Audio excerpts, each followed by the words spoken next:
Hello everyone, welcome to the channel. आज की हमारी जो क्लास है इसमें हम लोग अर्थक्वेक से रिलेटेड सभी इंपॉर्टेंट फैक्ट्स को डिस्कस करने वाले हैं। और हाल ही में जो भूकंप आया है म्यांमार में 7.7 इंटेंसिटी का भूकंप है, रिक्टर स्केल पर दर्ज किया गया है। इसके बारे में भी डिस्कस करेंगे। कौन सा ऑपरेशन चलाया है भारत ने म्यांमार की मदद के लिए, ये सभी पॉइंट्स आगे आने वाले एग्जाम्स के लिए हेल्पफुल रहेंगे। सबसे पहले हम लोग डिस्कस करते हैं कि भूकंप क्या होता है। What is earthquake. अर्थक्वेक की अगर बात करें तो हमारी पृथ्वी जो है उसमें जो ऊपर भूपर्पटी होती है उसमें तनाव ऊर्जा के अचानक मुक्त होने की वजह से जो कंपन होता है उसको ही भूकंप कहा जाता है। ये एक प्राकृतिक घटना होती है। पृथ्वी की जो पपड़ी होती है उसके भीतर का बिंदु जहाँ भूकंप उत्पन्न होता है उसे फोकस कहते हैं या फिर हाइपोसेंटर कहा जाता है, या इसे भूकंपीय फोकस कहा जाता है। आप इसको तस्वीर में देख सकते हैं, ये है हाइपोसेंटर या फिर इसे फोकस कहते हैं। ओके, ये आमतौर पर पृथ्वी की पपड़ी में 6 किलोमीटर की गहराई में स्थित होता है। जैसे ये हमारी अर्थ है, इसकी ये ऊपर की परपटी है, इससे नीचे इसकी जो डेप्थ होती है वो लगभग 6 किलोमीटर्स के अराउंड होती है। इससे ज़्यादा या कम भी हो सकती है। पृथ्वी की सतह पर फोकस के ऊपर लंबवत बिंदु को क्या कहते हैं? उपकेंद्र कहा जाता है। इन सभी पॉइंट से रिसेंटली एग्जाम्स में क्वेश्चन देखने को मिले हैं। पृथ्वी की सतह पर फोकस के ऊपर जो लंबवत बिंदु होता है उसको उपकेंद्र कहा जाता है। इंग्लिश में इसे एपिसेंटर कहते हैं।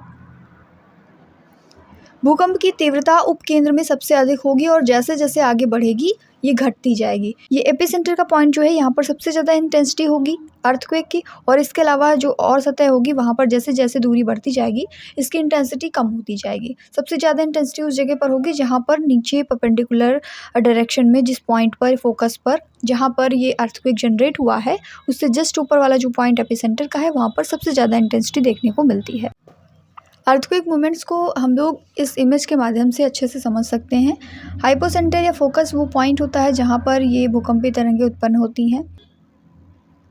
भूकंप का उत्पन्न होने का मेन रीज़न कोई ना कोई फॉल्ट होता है जिसमें टेक्टोनिक मूवमेंट्स हो जाते हैं, जिसकी वजह से भूकंप उत्पन्न होता है। नाउ हम लोग डिस्कस करेंगे भूकंप के प्रकार। टेक्टोनिक भूकंप कौन से होते हैं?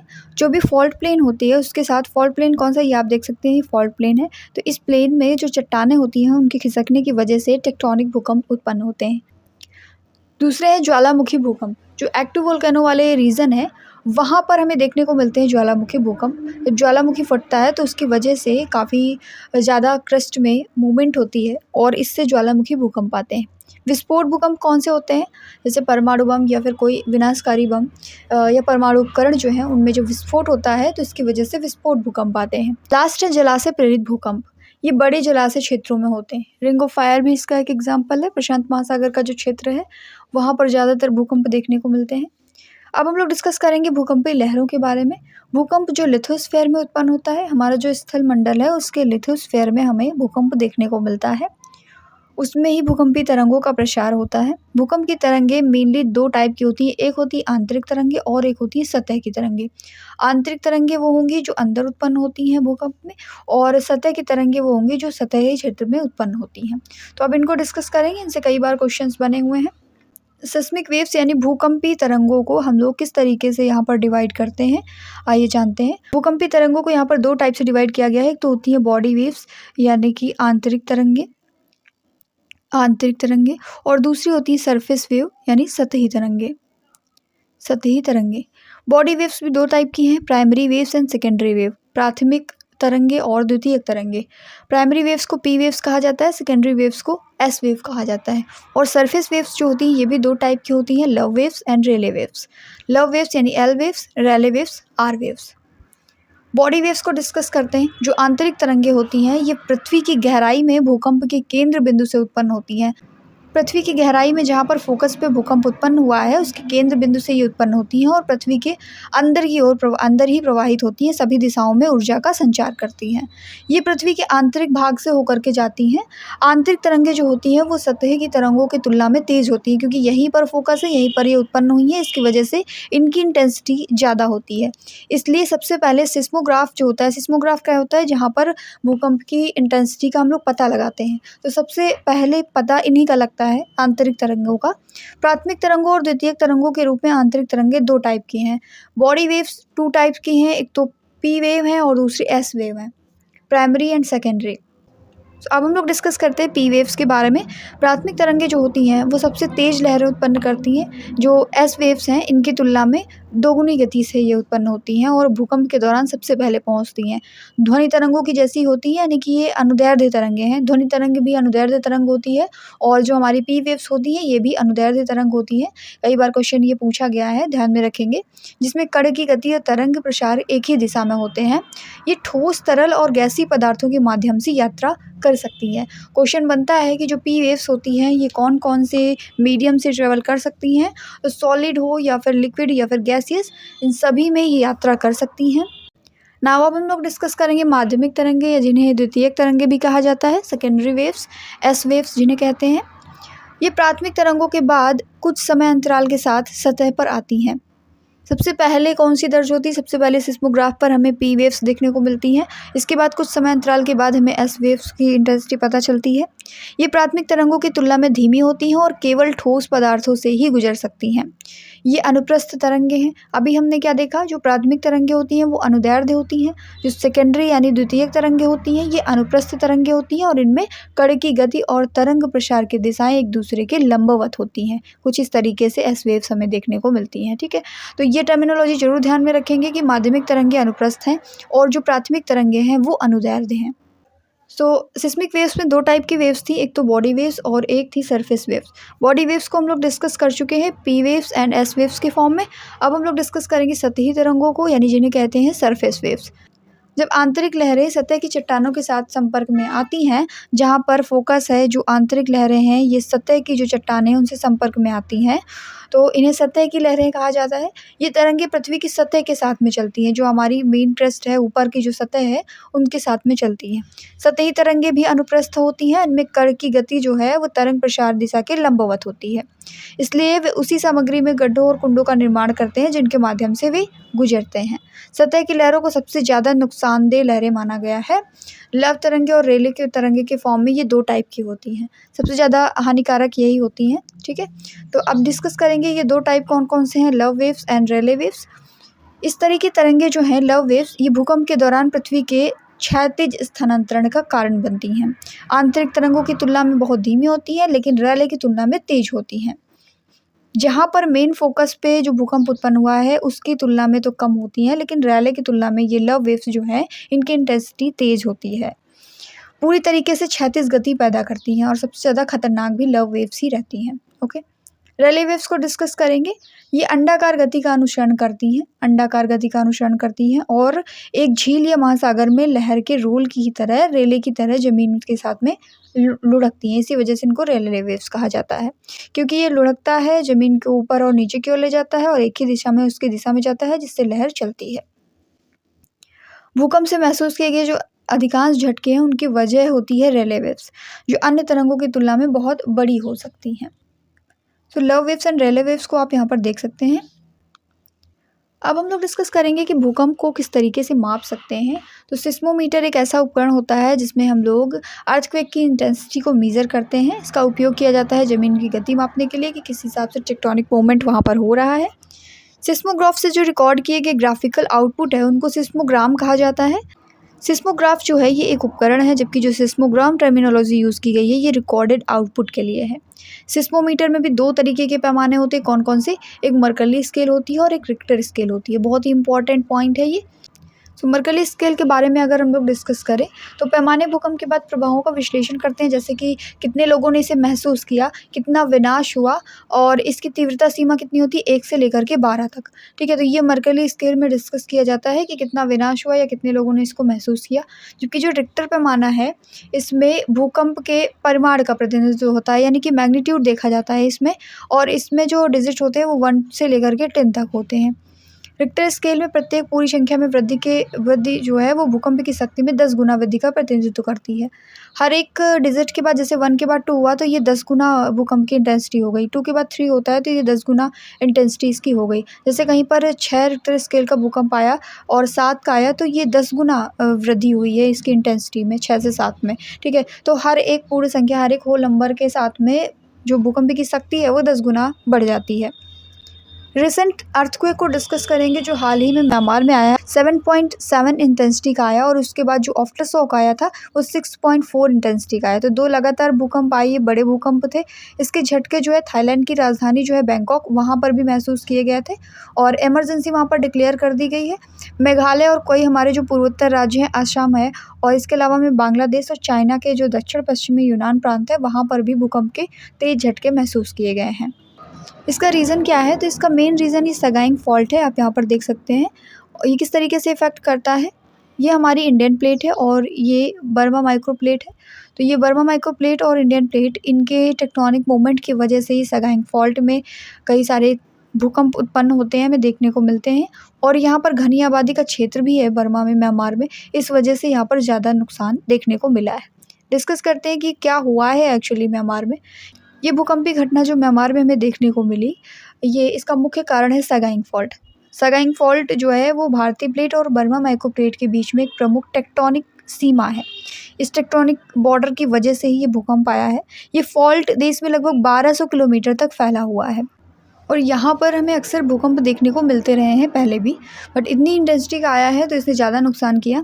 इस क्षेत्र की भूगर्भीय जटिलता टेक्टोनिक प्लेटों की निरंतर टक्कर से उत्पन्न होती है, जिससे भूकंप की संभावना बढ़ जाती है। फॉल्ट लाइन जो होती हैं, जैसे ये सगाइंग फॉल्ट है, तो इस फॉल्ट लाइन जितनी भी होती है उनके आसपास अगर घनी आबादी वाले क्षेत्र हैं तो इसकी वजह से ज़्यादा विनाश देखने को मिलता है। 7.7 मैग्नीट्यूड का अर्थक्वेक हमें इस सगाइंग फॉल्ट में देखने को मिला है। म्यांमार में काफ़ी ज़्यादा इसने नुकसान पहुंचाया है। आसपास के क्षेत्र भी प्रभावित हुए हैं, जैसे थाईलैंड की कैपिटल बैंकॉक है, यहाँ पर भी हमें देखने को मिला। चाइना का यूनान प्रांत, इसके अलावा बांग्लादेश और अपने इंडिया में भी असम और मेघालय के क्षेत्रों में ये भूकंप देखने को मिला है। अब हम लोग कुछ इंपॉर्टेंट MCQs को डिस्कस करेंगे जो कि प्रीवियसली पूछे गए हैं और आगे आने वाले एग्जाम्स के लिए बहुत ही ज़्यादा हेल्पफुल हैं। तो आज का हमारा पहला क्वेश्चन है, हाल ही में म्यांमार में कितनी तीव्रता का विनाशकारी भूकंप आया है? तो हमें जो देखने को मिला है म्यांमार में 7.7 इंटेंसिटी का रिक्टर स्केल पे जो है भूकंप देखने को मिला। म्यांमार में आया जो विनाशकारी भूकंप है, इसकी सहायता के लिए भारत ने कौन सा ऑपरेशन चलाया है? बहुत ही इंपॉर्टेंट पॉइंट है ये। तो ऑपरेशन ब्रह्मा चलाया गया है भारत के द्वारा। म्यांमार और उसका जो पड़ोसी देश है थाईलैंड, वहाँ पर शुक्रवार यानी 28 मार्च को 7.7 मैग्नीट्यूड इंटेंसिटी का जो है वो भूकंप आया, जिसकी वजह से वहाँ की जो इमारतें हैं, पुल हैं और अन्य बुनियादी ढांचे हैं वो पूरी तरीके से क्षतिग्रस्त हो गए हैं। इसके लिए ऑपरेशन ब्रह्मा चलाया गया है भारत के द्वारा। डॉक्टर एस जयशंकर जो हमारे विदेश मंत्री हैं, इन्होंने ये घोषणा की कि भारत ने 28 मार्च 2025 को जो म्यांमार में आया विनाशकारी भूकंप है, इसके बाद म्यांमार की सहायता के लिए स्टार्ट किया है operation Brahma. The focus of an earthquake is place where, भूकंप मूल जो होता है फोकस, वो कौन सा स्थान होता है? तो अभी आपको बताया, जैसे ये सतह है और इसके लंबवत जो यहाँ पर जहाँ पर भूकंप उत्पन्न होता है, जहाँ हमें सबसे ज़्यादा इंटेंसिटी देखने को मिली है सतह पर, उसके जस्ट नीचे लगभग 6 किलोमीटर की डिस्टेंस होती है, ज़्यादा या कम भी हो सकती है। तो जहाँ पर भूकंप उत्पन्न होता है उसे कहा जाता है फोकस। तो ऑप्शन नंबर बी हमारा करेक्ट हो जाएगा, जहाँ से भूकंप की उत्पत्ति होती है। Next question, which one of the following areas is most likely to be affected by earthquake? Earthquake से सबसे ज़्यादा प्रभावित क्षेत्र भारत में कौन सा है? तो गंगा ब्रह्मपुत्र घाटी जो है ये सबसे ज़्यादा प्रभावित क्षेत्र है भूकंप से। ऑप्शन नंबर बी हमारा करेक्ट हो जाएगा। What is the point of earth surface directly above the epicentre of an earthquake is called? पृथ्वी के सतह पर भूकंप के ठीक ऊपर के बिंदु को क्या कहा जाता है? तो इसको उत्केंद्र या एपिसेंटर कहा जाता है। ठीक है, ये पॉइंट आप देख सकते हैं, जहाँ पर फोकस है, जहाँ पर भूकंप उत्पन्न हुआ है, इसके जस्ट ऊपर परपेंडिकुलर डायरेक्शन में जो सतह पर पॉइंट होता है, इसको कहा जाता है epicentre. What are the sea waves generated by submarine earthquake called? अंतरसागरी जो भूकंप होता है, इनके द्वारा उत्पन्न जो समुद्री लहरें हैं, इनको कहा जाता है सुनामी।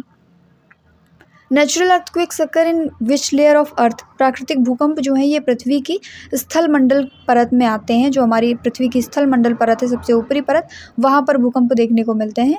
प्राकृतिक भूकंप स्थल मंडल में आते हैं, जो पृथ्वी की सबसे बाहरी परत है। इसमें भूपर्पटी और मेंटल का ऊपरी हिस्सा शामिल है। हमारी जो पृथ्वी होती है उसमें सबसे ऊपर क्रस्ट होता है, इसके नीचे मेंटल है और नीचे कोर है। इसके बाद तो इनर कोर आउटर कोर दो लेयर में ये डिवाइड होती है लास्ट वाली।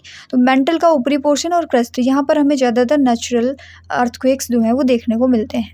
स्थलमंडल वह जगह भी है जहाँ पृथ्वी पर अधिकांश ज्वालामुखी गतिविधि होती है, क्योंकि मैग्मा मेंटल के ऊपर उठता है और पपड़ी में दरारों के माध्यम से सतह तक पहुँचता है। तो ज्वालामुखी गतिविधियाँ भी हमें देखने को मिलेंगी क्रस्ट में ही। मेंटल जो है ये पिघला हुआ पोर्शन होता है, यहाँ से जो मैग्मा है वो ऊपर आता है और लावा के फॉर्म में सतह पर बिखर जाता है। आंतरिक कोर पृथ्वी के केंद्र में लोहे और निकल की एक ठोस घनी गेंद होती है जो इनर कोर होती है। हम जानते हैं कि कोर जो है ये भी दो टाइप से, एक इनर कोर है और एक आउटर कोर है। तो इनर कोर जो होती है इसमें हमें ज़्यादातर निकल और आयरन यानी निकल और आयरन देखने को मिलता है। ये बहुत ही गहरा है और इतना गर्म है कि वहाँ पर भूकंप नहीं आ सकते, इसीलिए हमें भूकंप कहाँ पर देखने को मिलेंगे, ज़्यादातर मेंटल, ऊपरी मेंटल और क्रस्ट का जो एरिया होगा वहाँ पर भूकंप देखने को मिलते हैं। नेक्स्ट क्वेश्चन, भूकंप संबंधी निम्नलिखित कथनों में कौन से सही हैं? ऑप्शन दिए गए हैं। भूकंप के उद्गम बिंदु को अधिकेंद्र कहा जाता है। एक ही समय पर भूकंप से प्रभावित स्थानों को जोड़ने वाली रेखाओं को सह भूकंप रेखाएं कहते हैं। तो ये दोनों ही ऑप्शन सही हैं। ऑप्शन नंबर सी हमारा करेक्ट हो जाएगा। Next question, ring of fire किससे संबंधित है? तो देखिए ये भूकंप, ज्वालामुखी, हिंद महासागर और जंगल की आग, चार ऑप्शन दिए गए हैं। तो अगर हम अपने कोड में देखें तो ऑप्शन नंबर सी हमारा करेक्ट है, क्योंकि रिंग ऑफ फायर रिलेटेड है भूकंप से भी और ज्वालामुखी से भी। रिंग ऑफ फायर का जो क्षेत्र है ये प्रशांत महासागर का एरिया है। यहाँ पर हमें ज़्यादातर भूकंप और ज्वालामुखी देखने को मिलते हैं। इस पेटी में संपूर्ण विश्व के लगभग 68% भूकंपों का अनुभव किया जाता है। ये जो रिंग ऑफ फायर की बेल्ट है यहाँ पर ज़्यादातर भूकंप देखने को मिलते हैं। रीज़न क्या है कि यहाँ पर कई सारी प्लेट्स आपस में आकर के मिलती हैं, जिनकी वजह से उनमें टकराव उत्पन्न होता है। एक के ऊपर एक दूसरी प्लेट जो है एक दूसरे पर मूवमेंट कर जाती हैं या फिर एक दूसरे से दूर खिसकती है, जिसकी वजह से यहाँ पर ज़्यादातर अर्थक्वेक और वोल्केनो भी देखने को मिलते हैं। नेक्स्ट क्वेश्चन, भारतीय उपमहाद्वीप जो है इसका उत्तर पश्चिमी क्षेत्र भूकंप ग्रहणशील है, जिसका कारण क्या है? The north western region of the Indian subcontinent is earthquake prone, the reason for which is, तो रीजन इसका है प्लेट टेक्टोनिक मूवमेंट। भारतीय उपमहाद्वीप का जो उत्तर पश्चिमी प्रदेश है ये भूकंप ग्रहणशील है, जिसका मुख्य कारण है प्लेटों के सीमांत पर इसकी अवस्थिति। ये क्षेत्र भारतीय प्लेट और यूरेशियन प्लेट जो है इसका अभिसरण क्षेत्र है। जब हम लोग मैप में देखते हैं तो हमारा जो इंडियन सब कॉन्टिनेंट है और ऊपर यूरेशियन प्लेट है, यानी यूरोप और एशिया का मिक्सड वाली ये वाली प्लेट और इंडियन सब कॉन्टिनेंट की प्लेट, इन दोनों का अभिसरण क्षेत्र होने की वजह से यहाँ पर ज़्यादातर भूकंप देखने को मिलते हैं। यहाँ ज्वालामुखी तथा मूंगे बनने जैसी कोई क्रिया नहीं होती। यहाँ पर ज़्यादातर हमें अर्थक्वेक ही देखने को मिलेंगे। नेक्स्ट क्वेश्चन, दिशा निर्देशों के अनुसार भूकंप प्रतिरोध के लिए किस भवन का आकार सबसे सुरक्षित माना जाता है? As per the guidelines which building shape is considered the safest for earthquake resistance, तो इसके लिए सबसे सेफेस्ट होता है वर्गाकार या आयताकार आकार के भवन। और इनमें भी कंडीशन ये है कि जो ये योजनाएं बनेंगी आयताकार, इनमें लंबाई जो है इनकी ये चौड़ाई की दोगुनी से अधिक नहीं होनी चाहिए। तो सबसे सेफेस्ट भवन होंगे या तो वो स्क्वायर शेप में हो या फिर वो आयताकार शेप में हो। भूकंप के बारे में कथनों पर विचार करना है। Consider the following statements about earthquake. भूकंप की तीव्रता को मर्कली स्केल पर नापा जाता है। भूकंप का मैग्नीट्यूड विमुक्त ऊर्जा का नाप है। भूकंप के मैग्नीट्यूड भूकंपी तरंगों के आयाम के सीधे मापनों पर आधारित है। या फिर चौथा, रिक्टर स्केल में हर पूर्णांक विमुक्त ऊर्जा के परिमाण में 100 गुनी वृद्धि का निर्देशन करता है। तो देखिए सभी स्टेटमेंट यहाँ पर सही हैं एक्सेप्ट 4। तो ऑप्शन नंबर ए हमारा करेक्ट हो जाएगा 1, 2 एंड 3। ये जो पॉइंट नंबर 4 लिखा हुआ है, रिक्टर स्केल में हर पूर्णांक विमुक्त ऊर्जा के परिमाण में 100 गुनी वृद्धि का निर्देशन करता है, ये गलत लिखा हुआ है। जैसे ही हम एक पॉइंट से दूसरे पॉइंट में मूव करते हैं तो वहाँ पर जो ऊर्जा की वृद्धि देखने को मिलती है वो हमें 10 टाइम्स देखने को मिलती है।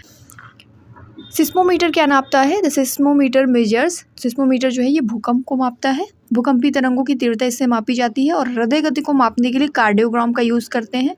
साथ में पेड़ों की वृद्धि जो है इसको मापने के लिए किस्कोग्राफ का यूज़ किया जाता है। Next question, how many seismic stations are required to locate the epicentre of an earthquake. भूकंप का जो केंद्र है इसका पता लगाने के लिए कितने भूकंपीय स्टेशनों की ज़रूरत होती है? तो इसके लिए टोटल 3 भूकंपीय स्टेशनों की ज़रूरत पड़ती है। एसएससी जेईई में पूछा गया ये क्वेश्चन है। The earthquake resistance construction Dhajji Dewari system is found in which of the following places in India. भूकंप रोधी निर्माण की जो धज्जी देवरी प्रणाली है ये भारत के किस स्थान पर पाई जाती है? तो ये पाई जाती है भारत में जम्मू और कश्मीर में। Natural earthquakes occur in which layer of the earth. तो प्राकृतिक भूकंप हमें देखने को मिलते हैं पृथ्वी में स्थल मंडल में। जो स्थल मंडल है ये पृथ्वी की सतह का जो बाहरी हिस्सा है वो है और इसमें शामिल है मेंटल का ऊपरी पोर्शन, साथ में पूरी crust. What is the main cause of tsunami? Tsunami का मुख्य कारण है भूकंप, इनकी वजह से सुनामी आती है। भूकंप के अध्ययन को क्या कहा जाता है? तो भूकंप के अध्ययन को कहते हैं साइमोलॉजी। नेक्स्ट क्वेश्चन, भारत का कौन सा क्षेत्र है जो उच्च तीव्रता की भूकंपीय मेखला यानी zone of high seismic intensity में नहीं आता है? तो जो ऑप्शंस दिए गए हैं इनमें से उत्तरांचल भी इस जोन में आता है, कच्छ वाला रीजन भी इस जोन में आता है, क्योंकि ये जो है ये इधर यूरोप है और इधर एशिया है। तो ये जो यूरेशियन प्लेट है और इंडियन प्लेट है इनके अभिसरण क्षेत्र में आता है, जिसकी वजह से यहाँ पर भूकंप देखने को मिलते हैं। हिमाचल प्रदेश भी पहाड़ी इलाका है, यहाँ पर भी हमें भूकंप देखने को मिलते हैं। ये जो कर्नाटक पठार है, कर्नाटक प्लेट्यू, यहाँ पर हमें भूकंप देखने को नहीं मिलते हैं। तो zone of high seismic intensity में नहीं आएगा कर्नाटक का पठार। सो ऑप्शन नंबर ए हमारा करेक्ट हो जाएगा, कर्नाटक पठार। सो लास्ट में आपके लिए क्वेश्चन है, आपको इसका आंसर देना है कमेंट सेक्शन में। Which operation has India launch to provide relief from the devastating earthquake in Myanmar? Myanmar में जो विनाशकारी भूकंप आया है इसकी सहायता के लिए भारत ने कौन सा ऑपरेशन चलाया गया है? ऑप्शंस दिए गए हैं, इनका आंसर आप देंगे कॉमेंट सेक्शन में। इसी के साथ आज की हमारी क्लास यहीं पर एंड होती है। इस तरीके की इंपॉर्टेंट वीडियो से जुड़े रहने के लिए चैनल को सब्सक्राइब करना ना भूलें और बेल आइकन को प्रेस कर लें ताकि जो भी नोटिफिकेशंस आती हैं वो सबसे पहले आपको मिल सके। Thank you.